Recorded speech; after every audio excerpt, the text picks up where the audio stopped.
Okay, so Moadim L'Simcha, welcome on behalf of Hebrew College Open Circle Jewish Learning. I am Lena Ettinger. I'm the director of Open Circle Jewish Learning, and Cindy Bernstein is my administrative coordinator. So welcome. And I want to introduce our speaker tonight for our Sukkot Community Education event is Rabbi Eric Gurvis. He's a graduate of the University of Albany with a BA in Sociology and Judaic Studies and was ordained as a rabbi at the Hebrew Union College Jewish Institute of Religion in New York.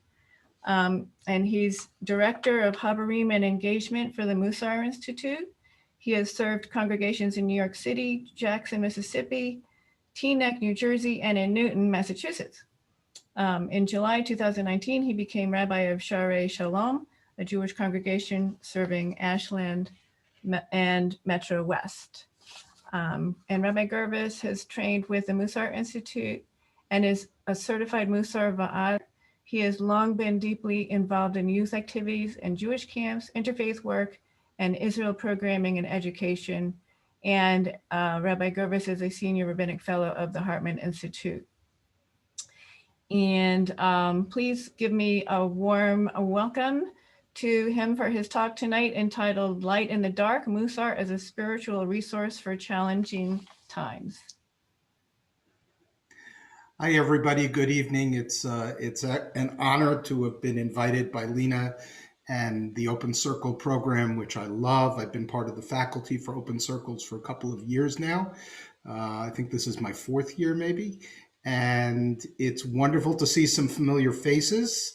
Lots of friends out there and people from all over, and it would be nice to see faces. So if you're willing to open your cameras, that would be great. If not, I understand. We are living in a crazy time, and part of what I hope to do tonight, some of you are Mussar students and practitioners because I know you from around the community, or you've been in groups with me in years past. Some of you may be new to Mussar. So my goal tonight is to do two things. One, to introduce a little bit about Mussar, and two, to dive into a couple of the concepts that are part of the Mussar tradition that I have actually been working on, especially in the last 6 or 7 months, because I will say unabashedly that for me personally, Mussar has become a growing interest probably over the last decade, but it has really been a lifeline during this last 7 months of the pandemic, and in truth, we are dealing with unusual times and crises on so many different levels that Mussar is an authentic Jewish spiritual practice and resource that I truly believe can bring us some sense of balance. And let me start right there. Whoops, I got to get my cursor on the right. So I won't take a poll tonight, but I'm reasonably sure that most of us are finding life a little bit like that picture right now. Finding balance since we were essentially sent home to shelter in place, quarantine, take care of ourselves back in early March has been difficult. Add to that the turmoil in our country, and I say that not from a partisan point of view, but needless to say, we are living in a difficult time. Add to that climate and fires and everything that's going on. Life is changing so quickly, and many of us want our Jewish tradition, regardless of where we are on the spectrum of practice, to provide some resources. And the truth be told, Mussar, until about 20, 25 years ago, was like this hidden gem that almost nobody knew about. It very nearly perished in the horrors of the Shoah, the Holocaust in Eastern Europe, because it was a movement that began in Eastern Europe. and whole reasons, which two Rabbi Onik, Rabbi had a chance to study with Rabbi Stone a number of years ago when he came to do a rabbinic seminar here for the Massachusetts Board of Rabbis, and my teacher and mentor, Dr. Alan Marinis, the founder of the Mussar Institute, with whom I speak on a weekly basis, and who has really been a tremendous resource in my life. And both Rabbi Stone and Alan really brought Mussar back from the dust heap.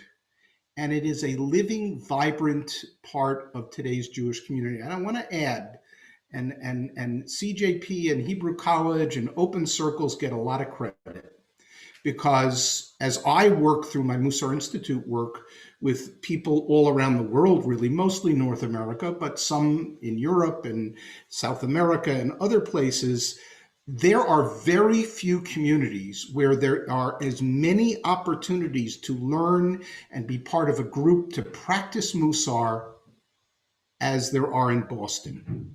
We are one of the hubs of Mussar in today's world. 2 years ago in May, Mishkan Tefillah and a whole group of us who facilitate Mussar groups held a day-long, half-day conference at Mishkan Tefillah. There was a plan to do a second conference this past spring, and like everything else this past spring, it went online and cut down. So for those who had their appetite whet tonight, you should go to the Open Circle website. I know Lena will say that at the other end of the evening, but the truth be told, that you have many opportunities here in Boston, almost every congregation. So Mussar, we can trace it all the way back to the Torah and to the Hebrew Bible. And I'm going to very quickly give you a thumbnail history, because I really want to get into some of the resources that I think are useful at a time like this. So if we go back to the Bible, we'll find the word Mussar. It generally is associated with instruction. In the 9th, 10th century, we get the first Mussar work that's written by Bachya ibn Pekuda and Sadia Gaon write in the 10th and 11th, 9th, 10th, 11th centuries, books on how to be a better person from a moral perspective. And that kicks off the writing of a whole literature, which over time becomes known as the Mussar literature. 13th century, 14th century, 15th century. Maimonides wrote a Mussar text, which I didn't know at the time. It was what I studied as part of my thesis to graduate rabbinic school, but I didn't know from Mussar. If it was mentioned in rabbinical school, and not just at HUC, but JTS, and nobody knew what Mussar was. Oh yeah, that's ethics. In the 18th, 19th century, as you see in front of you, Rav Yisrael Salanter, a Lithuanian Orthodox rabbi, decided that we should really mine this part of our tradition. And so in his yeshiva, he decided, and it was considered heretical by many of the Orthodox authorities of his time, we could say that Mussar, like so many other things, was a lowercase r reform movement. Not reform movement, but a reform movement. Hasidism was, the Haskalah was, modern Orthodoxy was. It was another shifting movement in Eastern Europe, Lithuania to be precise, in the 19th century. And his proposal was, let's take 1 hour out of our studies during the day and let's study this part of our tradition, because it's not just what we learn in the yeshiva, it is also how we go out and live it in the world. And he was teaching mostly young boys, teenage boys, and the concept was ridiculed, and he was lambasted. How dare you reduce the amount of time that anybody studies Talmud? And by the way, we're talking about 11 o'clock at night after a full day of study. Anyway, Rav Salanter went on to found the Mussar movement. And like all of these movements, they began with one central figure, the Hasidic movement with the Baal Shem Tov. He trained a few of his students. He sent them out. They established their own yeshivot, and those became the initial schools of the Mussar movement. Fast forward to the darkness of the Holocaust. Most of Mussar was centered in Eastern Europe, and much of it perished. There were a few who had left, and so you have it in England, you had a little bit in Germany, and you had a nascent Mussar community, if you will, I'll use that term loosely, in Israel as well. As I said, 20, 30 years ago, Alan Marinis and Ira Stone, really separately, rediscovered Mussar, created vehicles for bringing it back, for making the teachings and the texts accessible to modern Jews. And today, Mussar is a vibrant part of contemporary Judaism. So my goal tonight is to teach you about 3 different midot. Mussar is based on the concept of a midah. Midah means a measure, but in the Mussar tradition, the way my teacher Alan would translate it, a midah is a soul trait. And everybody has every one of the soul traits: humility, honor, gratitude, patience, enthusiasm or alacrity, anger, worry. And so we all have all of these soul traits. We all have them in different measures. And the idea of Mussar is to work on your soul traits. Another one of my teachers with whom I work at the Mussar Institute, Rabbi Avi Fertig, puts it this way: Mussar is about us learning to be the best version of the person we are capable of being. And so Mussar is about studying, but it's also spiritual practice that takes in what in today's world would be called meditation or mindfulness. Many people didn't know that meditation was authentically a part of Jewish tradition. Nowadays we know it, and there's a lot of it going on in the Jewish community. But 20, 30 years ago, oh no, that's from another religious tradition. That's another path. It feels a little uncomfortable for Jews. It's been part of Judaism. It's about journaling, thinking about, if I'm working on the midah, the soul trait of humility, where did I see that in my day? And it's also about some exercises, not physical exercises at the gyms that many people can't go to today, but spiritual exercises so that we can grow to being that best person. And also, it's best done when you're part of a Mussar group. Lena used the word VAD. VAD is the technical term for a Mussar group. There are probably 40 or 50 Vadim throughout the Boston area. Congregation Shir Tikva in Wayland has like 7 Vadim going. And Mishkan Tefillah is a Mussar community, and Temple Emmanuel, and I mean, all over the community, there are Mussar groups. And again, if you want, you can find out more through Hebrew College about how to get into one. By being in a group, what you do is you have a small community that you work midah by midah. You usually spend 2 weeks, sometimes 4 weeks, working on one midah. It doesn't mean you don't think about the other ones, but you're actually zeroing in and focusing on one. So let me get down to it. But before I do, Rav Salanter had a disciple, Rav Elia Lopian, one of the early Mussar masters, and this is one of the best quotes out there. I learned it from Alan Marinis. Mussar is making the heart feel what the mind already knows. We know we're supposed to exhibit humility. We know that we're supposed to show honor. We know that we're supposed to express gratitude and feel gratitude and go down the list of midot, and literally there are hundreds of them, by the way.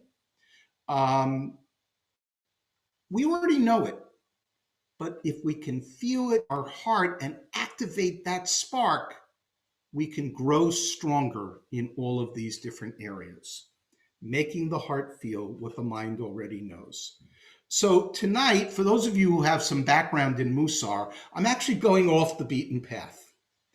I am going to briefly present 3 midot that, again, as I said earlier, I have really uncovered, not that I discovered them, but during this period since early March, I started digging into the Mussar tradition to say, okay, which midot, and truth is they all can really bring to the groups that I work with some sense of grounding and support, because this is just the most out of whack, uncomfortable, unbalanced time just about any of us have ever experienced.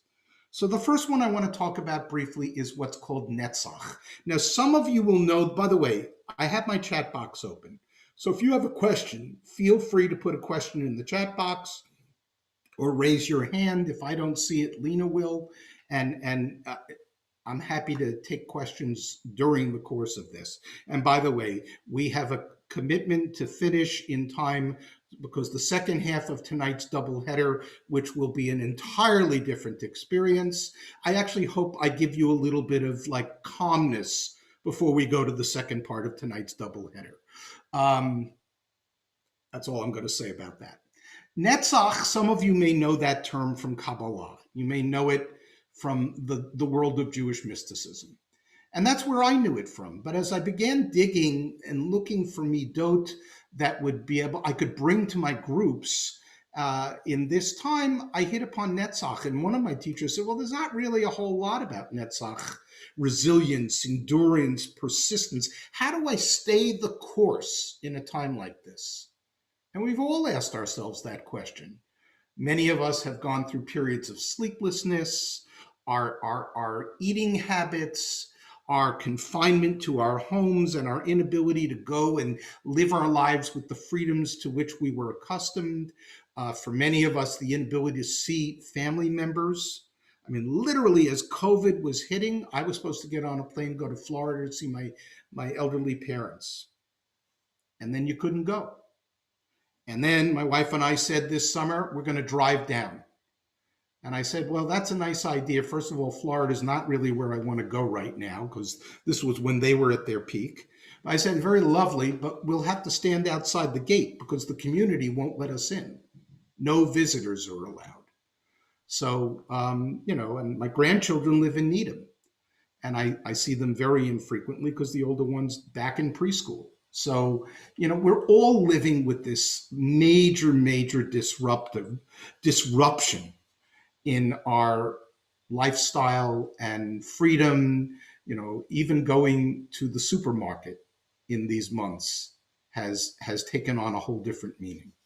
So we have this 15th century text from Rabbi Solomon ibn Gabirol, widely known for philosophy and poetry.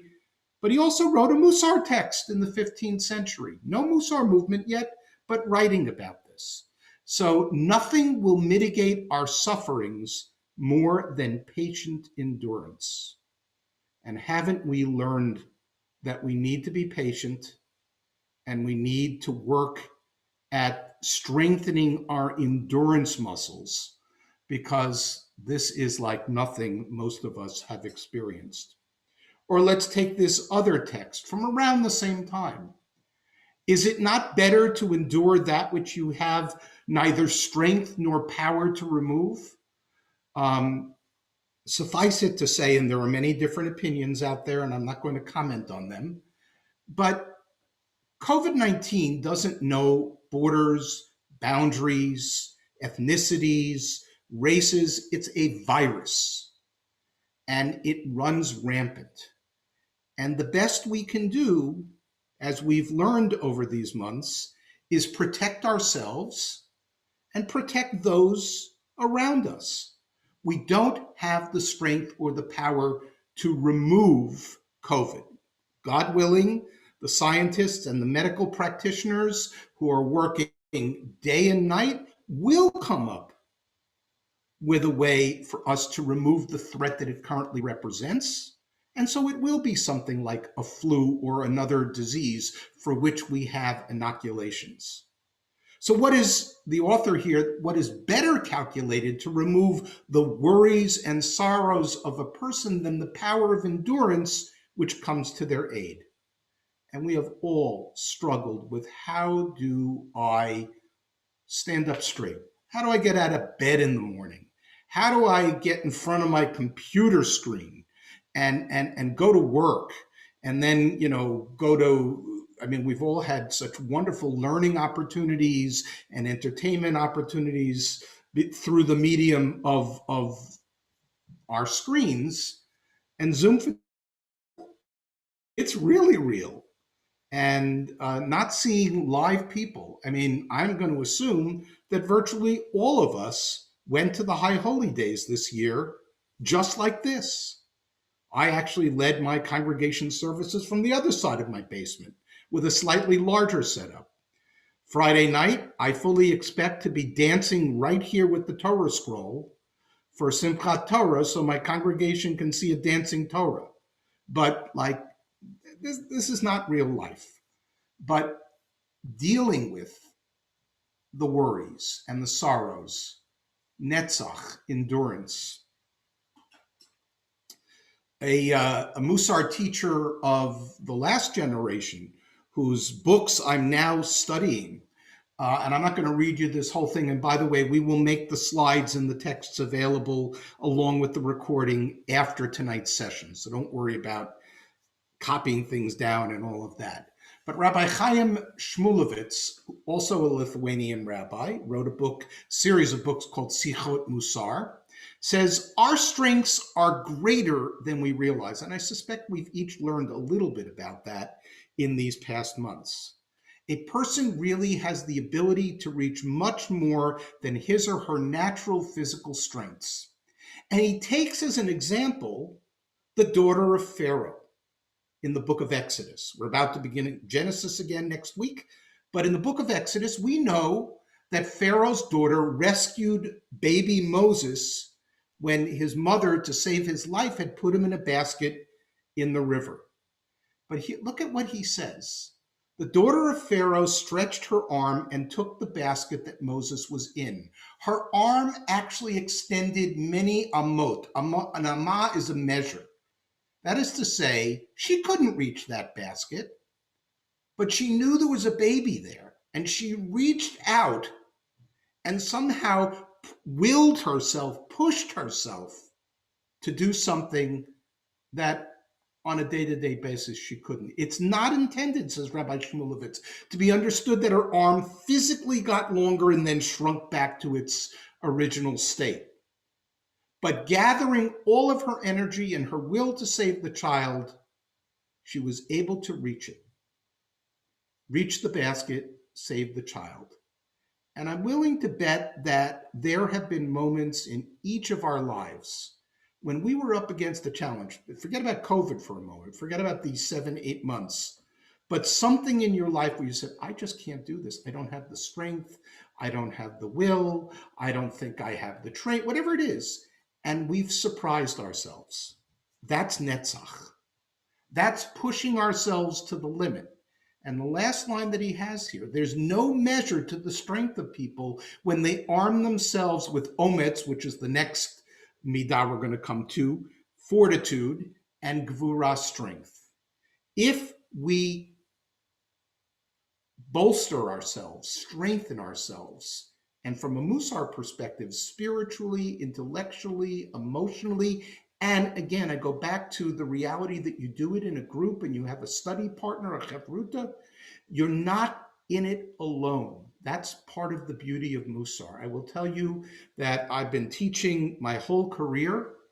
I've been teaching really since I was in high school.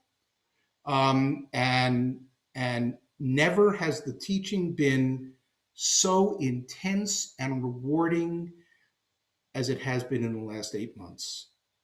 Because the people in the groups that I have the privilege of leading, these people are sharing this journey, and it's given us all some strength and hope. 2 last thoughts about Netsock. In the Talmud, we read, and this is often an analogy that's used to describe the Jewish people, just as an olive yields oil only when it's pounded, so too are our greatest potentials yield only under the pressure of adversity. Sometimes when we are struggling the most, We learn about strengths we didn't know we had. And then Albert Einstein. I love this quote. It's also a measure of some humility. It's not that I'm so smart, it's just that I stay with problems longer.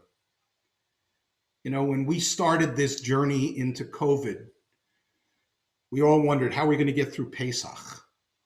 And, you know, at least anecdotally from the conversations I've had with people since Pesach, people had really remarkable experiences unexpectedly. More members of the family, more friends. We were more relaxed because we weren't worried about time. And now it's 7 months later, and we just did the high holidays and Sukkot in this reality. And we're getting ready to do Shmini Atzeret and Simchat Torah in this reality. And most of our congregations are doing Shabbat in this reality. And we are managing to stay together. Netsock is about, we're going to make it through this. And from a Mussar perspective, it gives us some tools. Needless to say, there's a lot more, but I'm going to move on. The second midah that I chose for tonight is known as Ometz Lev. You saw the word ometz towards the end of Rabbi Shmulevitz's teaching. Ometz in itself means fortitude. But ometz lev, which I would most regularly, here it's translated as bravery, because that's the graphic I was able to find. I would call it courage. The courage to face the challenges in front of us. In the book of Joshua, when Moses has now gone to his resting place, and Joshua has taken over the leadership of the children of Israel, God says to Joshua, I charge you, chazak ve'amatz, be strong and have courage. Be strong and resolute in the translation here. And that's where we get ometz lev. But I want to note that here God says, and Moses said it to Joshua as well, chazak ve'amatz, be strong and have fortitude, be of good courage. But from a Mussar perspective, ometz lev, lev means heart. We're reaching for a different dimension of courage and bravery. And I like the way that Susan Freeman puts it. She's a contemporary teacher. There's a subtlety to the meaning of ometz lev. Ometz means strength and lev means heart. Heart indicates an internal quality, a trait. Ometz lev, therefore, is less about acts of courage, displays of power, might, bravery, bravado, than it is about who we are in our heart and what we believe in. It's easy to confuse soldier-type bravery with ometz lev courage. There's no question that soldiers, when they're defending their country, first responders, when they're taking care of our communities and helping to keep the peace, need to have courage. But from a Mussar perspective, we're talking about something different. And I'm jumping down to the lower half of this quote. The ideal kind of strength and courage we're to strive for can be divided into two categories. The first is related to not being fearful. Now, we have all been on a roller coaster ride since March, if not earlier, with this pandemic and everything else. And so reaching inside to our heart, to our neshama, to our soul, and saying, okay, I need to draw the courage up. And again, in Mussar, it's not, yes, question asked, am I familiar with a particularly Jewish idea of the heart being associated with wisdom? That is the medieval Jewish philosophical notion, and even the early rabbinic notion, that the heart was not the seat of emotion, but the seat of wisdom. Okay, and yes, that's connected to this. That we should have the wisdom to trust the qualities that God gave us, and the ways that God has built a world in which we have resources. So yes, there's definitely a connection here. So anyway, to come back to Susan Freeman, we don't fear because we're willing to turn to God and trust in faith. There are times when we're afraid, down in the dumps, walking, as the 23rd Psalm says, through the valley of the shadow of death. We may feel fear when we're faced with immediate danger, and we may, and many of us do, feel fear in our everyday lives, facing work, domestic problems, financial concerns, ethical dilemmas, health issues. She wrote this years ago. This was not written during this pandemic, and yet it's completely related. And how do we get to courage? By keeping our lev, our heart, turned towards God's Spirit, trusting that we can make it through. Mustering faith is ometz lev. And so from a Mussar perspective, it's not the courage that we usually think of. That's important too. And so here we have Nelson Mandela. I learned that courage was not the absence of fear, but the triumph over it. The brave person is not the one who doesn't feel afraid, but faces and conquers the fear. From a Mussar perspective, ometz lev and many other midot, soul traits as well, is about saying, okay, this is my reality. These are my circumstances. What resources do I have to face them, rather than jumping in bed and pulling the covers over my head? And then we have Marge Piercy. Not a Mussar voice. Neither of these are Mussar voices, but the truth is, and those of you who know me know, I find Torah everywhere. I find wisdom that we can apply for our tradition everywhere. Marge Piercy, the courage to let go of the door, the handle. The courage to leave the place whose language you learned early as your own. The courage to walk out of the pain that is known into the pain that cannot be imagined. And that's part of the world we're living in. Mapless, walking into the wilderness, going barefoot with a canteen into the desert. We are all, to some degree, a little bit better now than maybe in March and April and May, somewhat barefoot with a canteen in the desert. And Mussar has a lot to say about how do we face that wilderness? How do we walk day by day through that wilderness? How do I draw on my inner resolve and that of the people who share the journey with me? When I talk about Mussar, I always describe it as a Mussar journey. And you're never on that journey alone. That's part of the beauty of the community of a Vad, of a Mussar group. The third and final midah that I want to talk about, and then I have a few other thoughts, and then I really want to get this to be a conversation. Do I have a second to mention specifically who pushed the idea of, I'm sure that's a typo, Hiri? Okay, I don't know what that there's a typo in that quote, in that comment. So the third and final midah for tonight is nosea ba'ol chavero, bearing the burden not of, but with one's fellow, but of as well.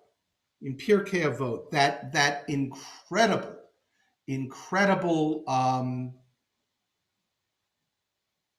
treasure of Jewish wisdom, Pirkei Avot, the last piece at the very end of the book in the Talmud, greater is learning Torah than the priesthood and royalty. In other words, studying Torah, studying our tradition, getting deeper into knowing our own tradition and bringing it into our heart and soul, that's better than position and power.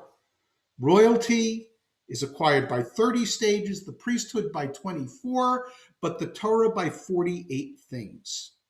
One of those 48, sharing in the burden with one's fellow. And I mentioned before Rav Salanter, and that he had three primary disciples who went out and established Mussar schools. Rabbi Simcha Zissel Ziv of Kelm, known as the Alter or the Saba, the elder of Kelm. Don't think Chelm, that's a whole different set of stories. Kelm was a city where one of the major schools of Mussar thought evolved. And one of the Alter of Kelm's major principles was this one, nosea ba'ol chavero, helping your fellow bear the burden. It's related to another midah. Some of you who have been in Mussar groups have worked with. It's called savlanut, patience. And that's a whole different layer of bearing a burden. And we have all had to work with patience in these past months.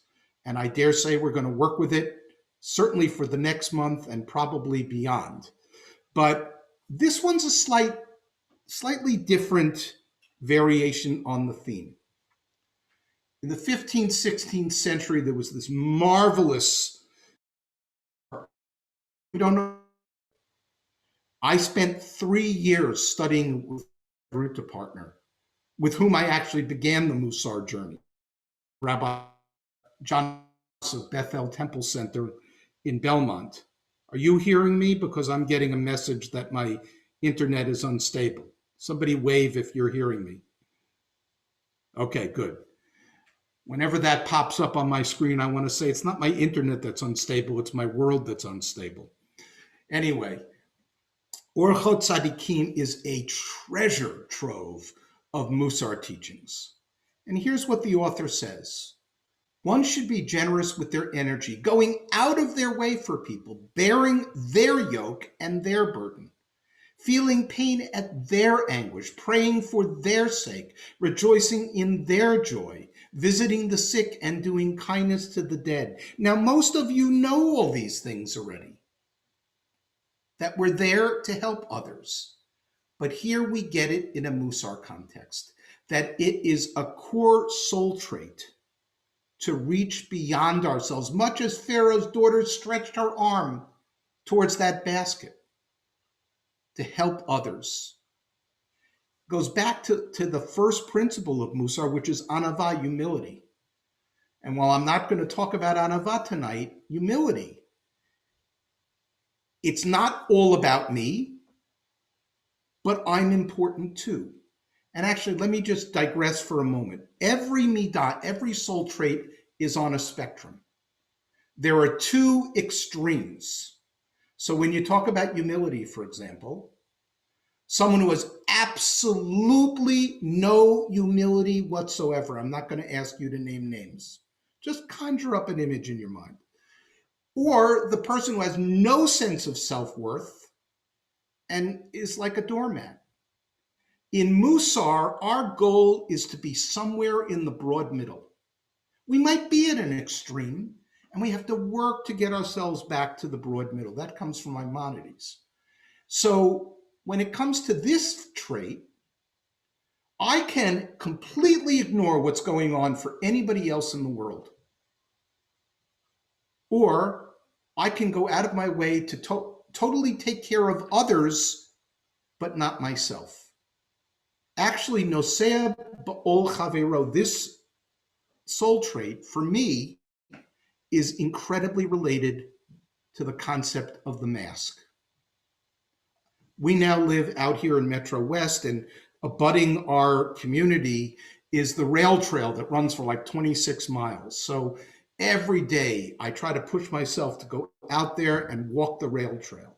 It's beautiful weather, it's a beautiful place to walk, and I always have a mask with me. And as soon as I see someone coming to me, that mask is on my face. And I'm wearing that for them as well as myself. That's this concept. Masks are, as some have said, should not be political statements.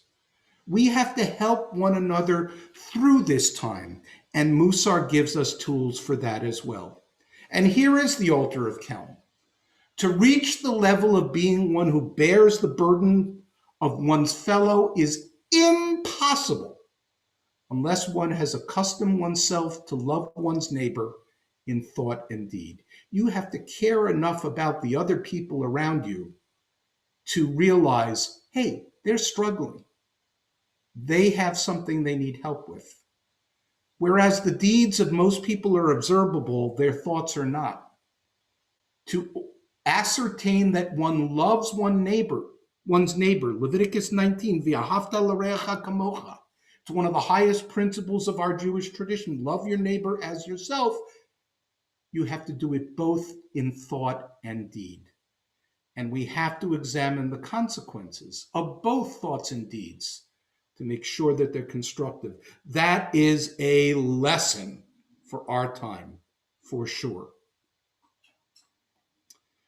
So I mentioned Alan Marinis, my teacher, the founder of the Mussar Institute. I'm not going to read this to you. But when Rav Salanter founded the Mussar movement, a year later, there was an epidemic in Lithuania, throughout Europe. And this story, which you'll get in the slide deck, talks about how Rav Salanter, an ultra-Orthodox rabbi, very observant, on Yom Kippur, in the time of the plague of his day, got up on the bima and said to his congregation, Yom Kippur is our holiest day, but holier still is going out and caring for those who are ill, feeding those who need help. And then, to the utter astonishment of his community, he took a plate of cake, a cup of wine, he ate, he drank, and he walked out of the synagogue to go take care of others. That is the essence of bearing the burden. Also an issue for our time. Very much related to this concept of Mussar. So I'm almost at the end of my material, and then I'll open this up. Rav Salanter, I love this quote, said, when I was a young man, I wanted to change the world. I found it difficult to change the world, so I tried to change my nation. When I found I couldn't change the nation, I began to focus on my town. Couldn't change the town, so as an older man, I tried to change my family.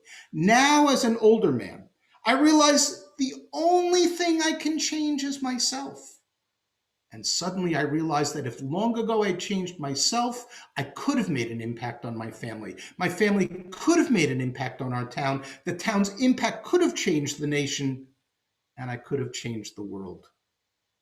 Again, a lesson for our time. We are living in a really challenging, difficult, frustrating, anger-producing time. Mussar says, okay, let me start with me. Let me start with the people around me. Let's change how we walk and live and act in this world.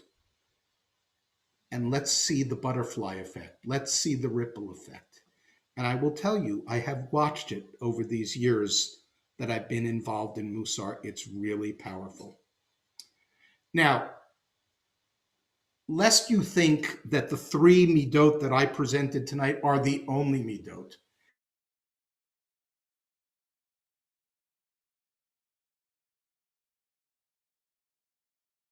Trait for our time, equanimity. How do I find a sense of balance and calm in the midst of the storms that we're facing? Truth.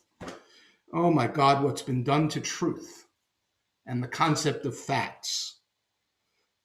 Simplicity. Every one of us has had to reorient how we live our lives. And histapkut, simplicity, is another concept that can help us face this time of challenge. Anger, order. In the early days of this pandemic, I would sit on the couch, I'd read the news, and I just couldn't get myself moving.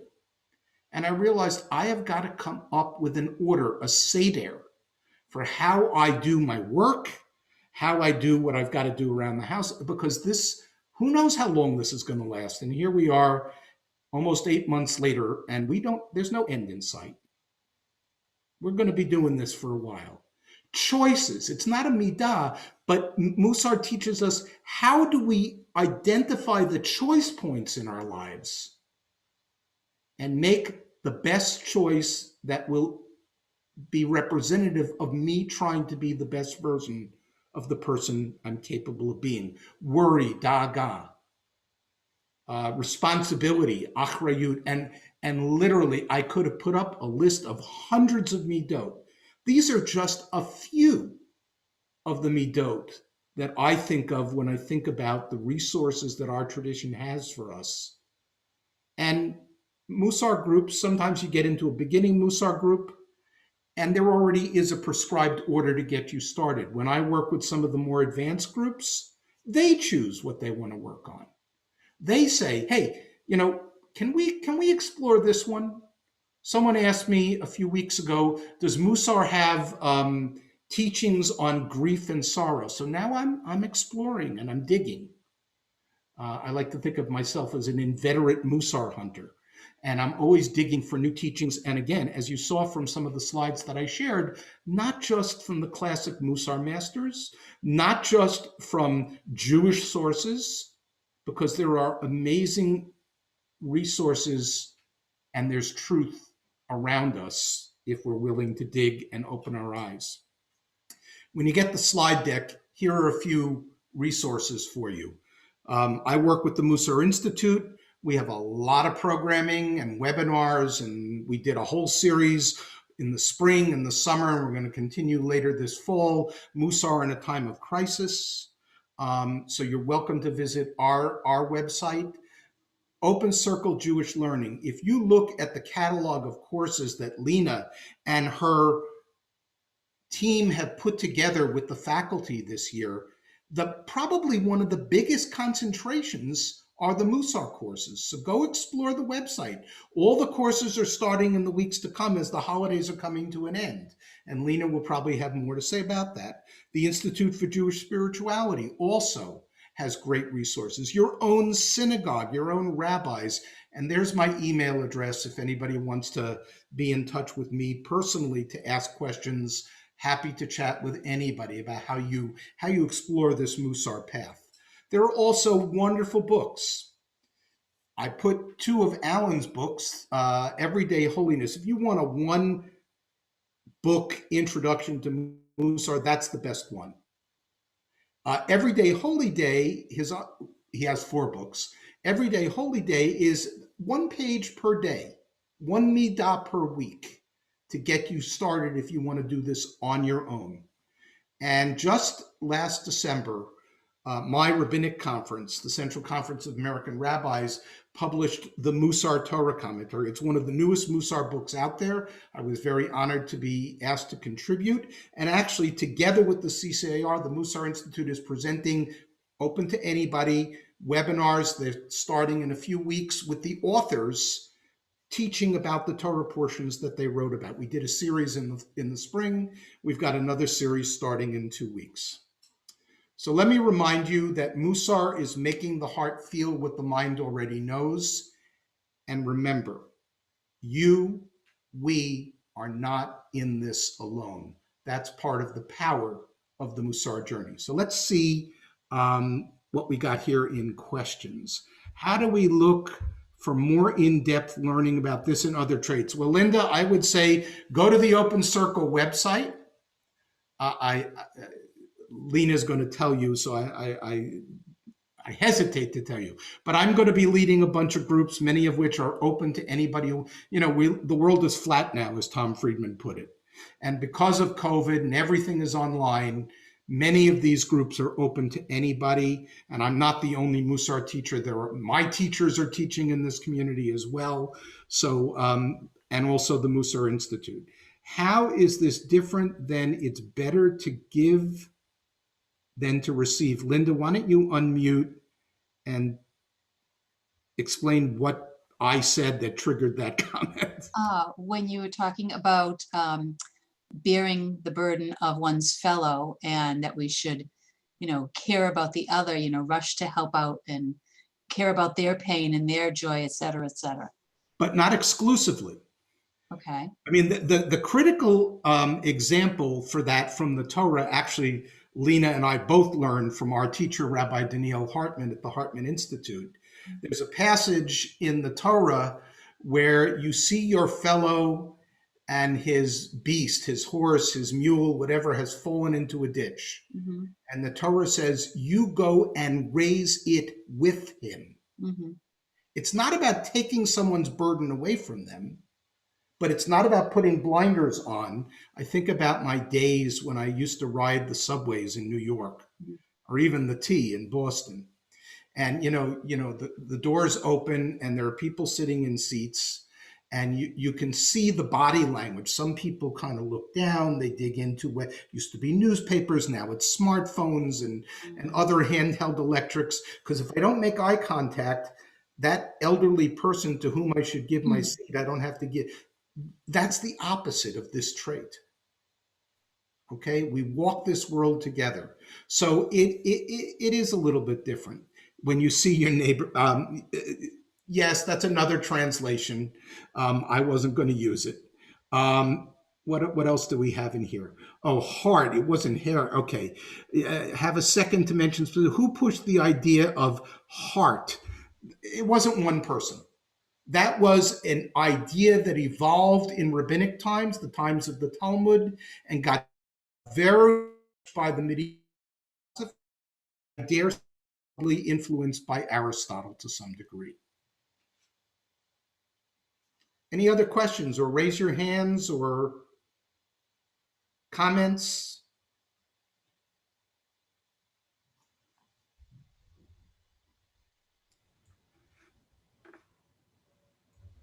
I guess I want to say thank you, Rabbi Gurvis, for this great introduction to Mussar. I really didn't know much about it, and I find it very compelling, especially when you say that everybody has these midot in them already. It's just a matter of fostering them and strengthening them. I think that's very reassuring to know. So thank you. And yes, we have several classes, as you mentioned, and I will email everybody who registered with information on where you can study more with Rabbi Gurvis or with other people about Mussar. There are beginner, intermediate, and advanced classes, and I think that the people who are already studying with Rabbi Gurvis or have already signed up are in for a treat. So thank you, thank you. And I don't know if we should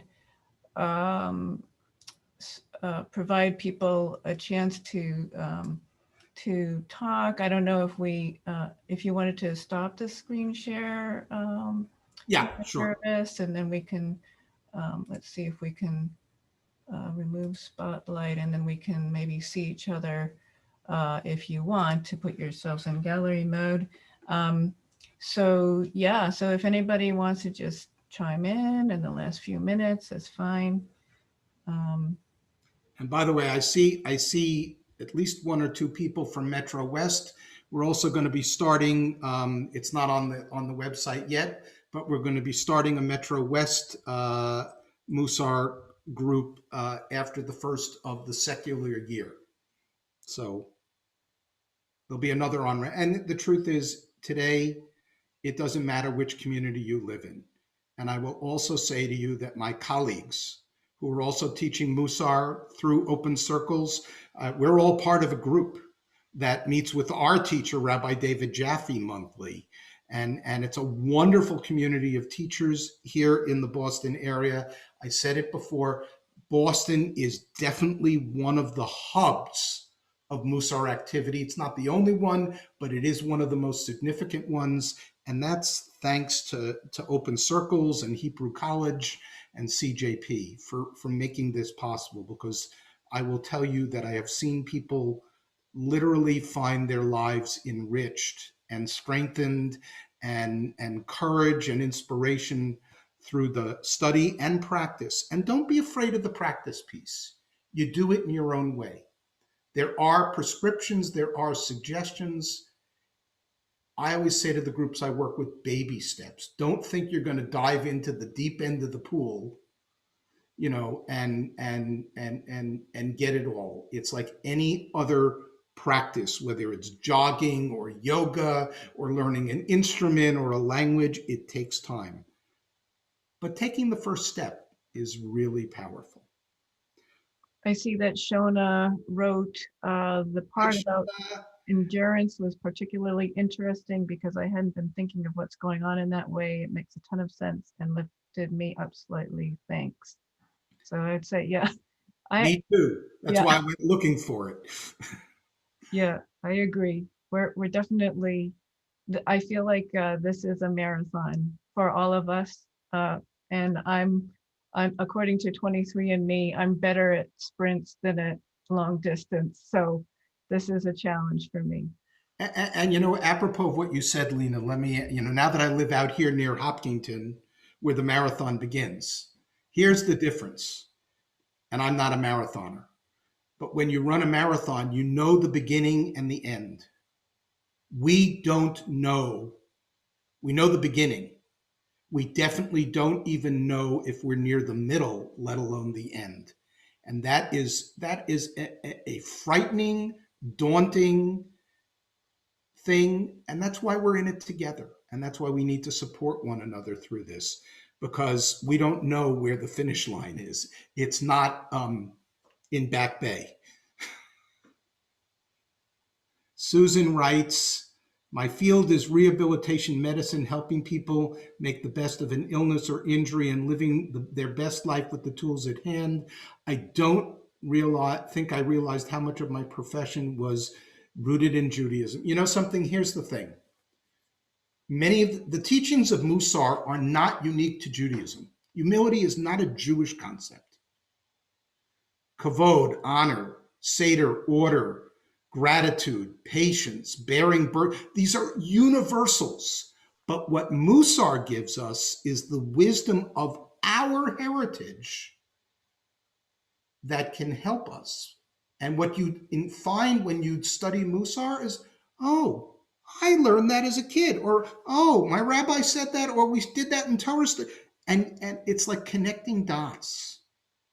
When you connect those dots, that brings you strength as well. You all ready for the second half of the doubleheader? Go get something to drink. Do some deep breathing.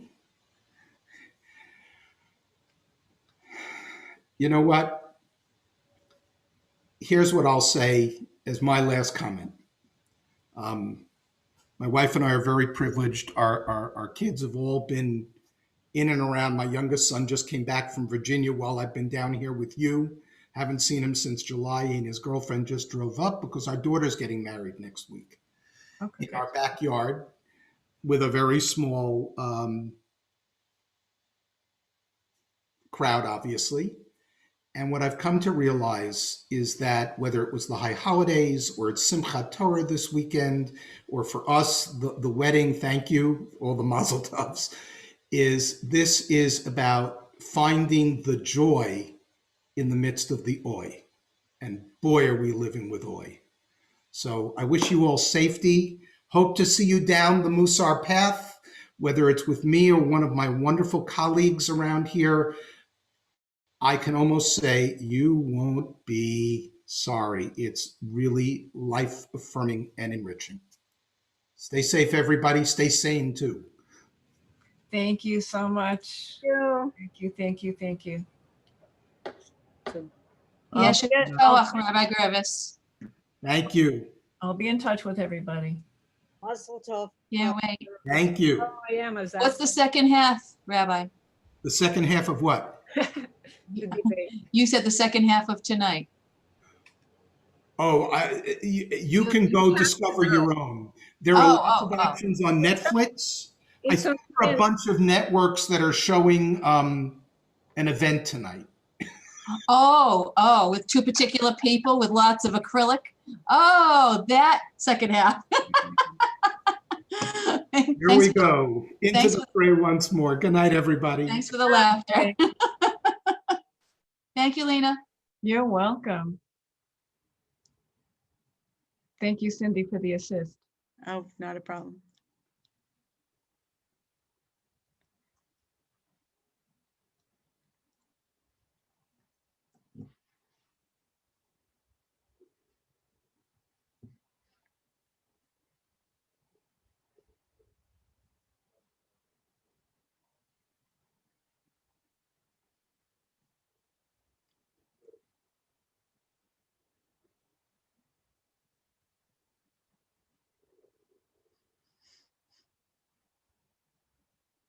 I think, There did are- you enjoy it, Cindy? Yes, I did. There are 4 Yeah. more people. Yeah, Uh-huh. there's a Yeah. few more people, but I think I think we're okay to end it. So, Okay. I'll see you tomorrow. Yes, it went beautifully. Yeah, thanks for your It help. did. I'm gonna, oops. Leave, yeah. I And gotta